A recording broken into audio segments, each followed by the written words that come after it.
ხო, პროაქტიული უნდა იყოს სამების ვადაში ეს ოქმები უნდა იყოს გამოხდომის ოქმის და მისი ასლის მიღებიდან აროგვიანის სამუშაო სამების და ასე შემდგომ ან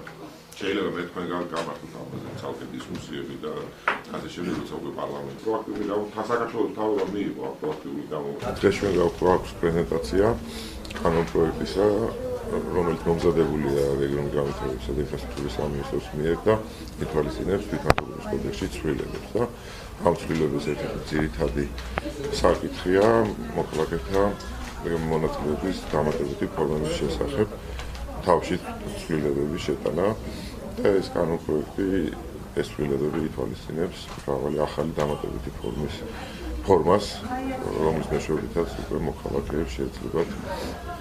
გამოიყენონ ეს უფლებები და მიიღონ მონაწილეობა ადგილობრივი ქართულობის საქმიანობაში განვითარების პროცესში. ამ შეხვედრებზე ჩვენ ვიტყოდით არასამთავრობო ორგანიზაციის წარმომადგენლებს, მედიის, ადგილობრივი ქართულობის წარმომადგენლებს, საკრებულოს ყველა დაინტერესებული გვრის, იმიტომ ეს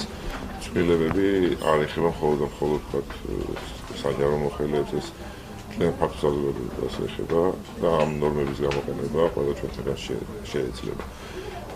პარალელურად მთელი საქართველოს მასშტაბით მინდა ყველა რეგიონში ჩავატაროთ მსგავს განხილვებს, იმიტომ სანამ პარლამენტში შევა საქართველოს მთავრობისგან ეს კანონპროექტი, მინდა რომ მანამდე მოსაზრებები მოვისმინოთ საზოგადოების და ის შენიშვნები და წინადადებები ვივაწოდოთ უკვე პარლამენტს განხილვების პროცესში, რომ რაღაც ხარვეზები თუ არის კანონპროექტში, რომ გამოსწორდეს და უკვე სრულყოფილი კანონი მივიღოთ. საქართველოს თვითმმართველობის ახალი კოდექსი იძლევა იმის საშუალებას, რომ მოსახლეობა აქტიურად ჩაერთოს ქვეყნის მართვაში. მაგრამ არის ახალი მიღებულია შემუშავებულია ახალი საკანონმდებლო რეგულაციები, რომლის თანახმადაც მოსახლეობა ადგილებზე, სოფლებში და ტერიტორიულ ორგანოებში უფრო აქტიურად შეძლებს თვითმმართველობაში მონაწილეობის მიღებას. იქნება საზოგადოებრივი საბჭოები, მოსახლეობას ეძლევა საშუალება პეტიციების საშუალებით დააფიქსიროს თავიანთი მოთხოვნები და შეძლონ თავიანთი მიზნების და სურვილების განხორციელება.